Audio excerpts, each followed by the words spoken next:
একদম নতুনদের ক্ষেত্রে যারা গাড়ি স্টার্ট করবেন, জানেন না কিভাবে করতে হয়, সেই ভিডিওতে আপনাদেরকে শর্টে বলে দিচ্ছি। তো দেখুন, প্রথমত চাবি নিলেন, চাবি নেওয়ার পর দেখুন কিভাবে আমি করছি। দেখুন প্রথমে চাবিটা এখানে দিলাম আমি, তারপরে এক ঘাট দিবেন, এটা গাড়ির লকটা খুললো, স্টিয়ারিং অনেক সময় লক হয়ে যায়, লকটা খুললো, তারপরে এক ঘাট দিবেন। এই এক ঘাটটা দিবার পর দেখুন আপনার মিটারে সব ফাংশন চলে এলো।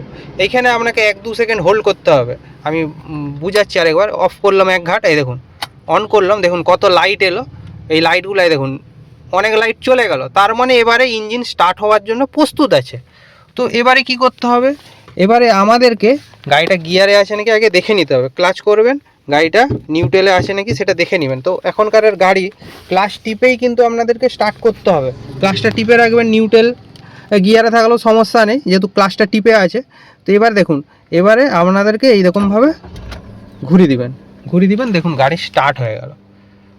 আবার যখন অফ করবেন তখন কি করবেন, এক ঘাট জাস্ট পিছন দিকে ঘুরিয়ে দিবেন, গাড়ি অফ হয়ে যাবে।